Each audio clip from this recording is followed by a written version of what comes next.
કે જેનું વતન મોરબી છે તેને યુક્રેન અને રશિયાનું જે યુદ્ધ ચાલી રહ્યું હતું તેમાં તે રશિયા તરફથી યુદ્ધ લડી રહ્યો હતો અને તેને અત્યારે યુક્રેન સામે સરેન્ડર કર્યું છે।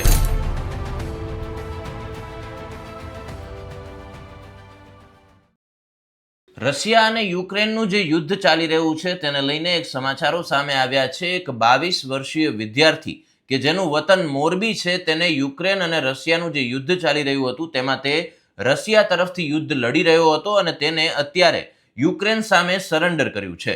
એક વિડીયો જે પ્રમાણે અત્યારે સામે આવી રહ્યો છે, આ જે વિડીયો છે તે યુક્રેનની 63મી મિકેનાઇઝ્ડ બ્રિગેડે મંગળવારે ટ્વિટર ઉપર જાહેર કર્યો છે, જેમાં કહેવામાં આવ્યું છે કે આ જે માજોટી છે તેને ડ્રગના ગુનામાં 7 વર્ષની જેલની સજા થવાની હતી, પરંતુ તે જેલની સજા ભોગવવા માંગતો ન હતો, એટલે રશિયા દ્વારા તેને સેનામાં જોડાવા માટેની ઓફર કરવામાં આવી અને તે સેનામાં જોડાયો હતો।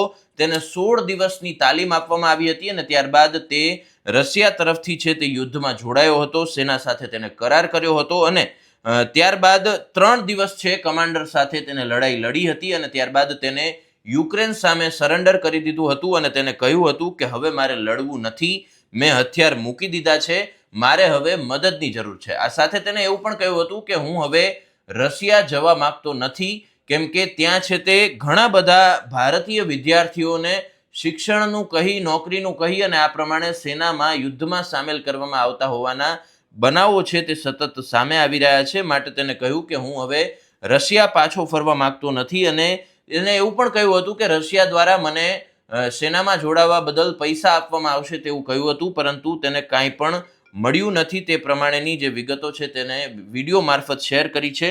ઉલ્લેખનીય છે કે આ મહત્વની બાબત એ પણ છે કે આ રહેવાસી જેમ કે મોરબીનો રહેવાસી છે તેવી રીતે થોડા મહિના પહેલા પણ એક સમાચારો સામે આવ્યા હતા, જેમાં જે સુરતનો એક યુવાન હતો જેનું નામ હતું હેમિલ માંગુકિયા, કે જે ત્યાં યુદ્ધ દરમિયાન છે તે યુક્રેનમાં ડ્રોન હુમલામાં તેનું મૃત્યુ થયું હતું, ત્યાં તે લડવા માટે તેને મજબૂર કરવામાં આવ્યો હતો, તે પ્રમાણેની પણ વિગતો હતી।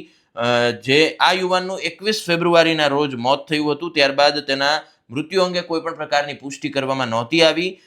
જે દરમિયાન તેના જે પિતા છે અશ્વિનભાઈ, તેને હા પાડી હતી કે હા, તેના દીકરાનું આ પ્રમાણે છે તે ડ્રોન હુમલામાં મૃત્યુ નિપજ્યું છે।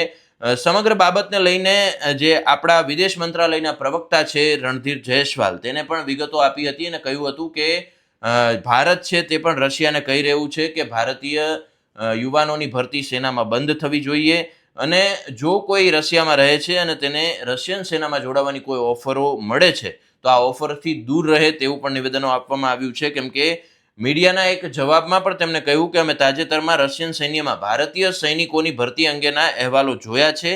સરકારે છેલ્લા 1 વર્ષમાં અનેક વખત આવા કિસ્સાઓ સાથે સંકળાયેલા જે સમાચારો છે તે જોયા છે। કુલ જો વાત કરીએ તો જાન્યુઆરીમાં વિદેશ મંત્રાલયે અહેવાલ આપ્યો હતો કે યુક્રેનમાં રશિયા તરફથી લડતા 12 ભારતીયોના મૃત્યુ નિપજ્યા છે। અત્યાર સુધીમાં રશિયન સૈન્યમાં જોડાવાના 126 ભારતીય નાગરિકોના કેસ પણ નોંધાઈ ચૂક્યા છે। આમાંથી 96 લોકો ભારત પરત આવી શક્યા છે। રશિયામાં હજુ પણ 18 ભારતીય નાગરિકો ફસાયેલા હોવાનું જાણવા મળી રહ્યું છે, જેમાંથી 16 લોકો તો અત્યારે ગુમ છે। નમસ્કાર।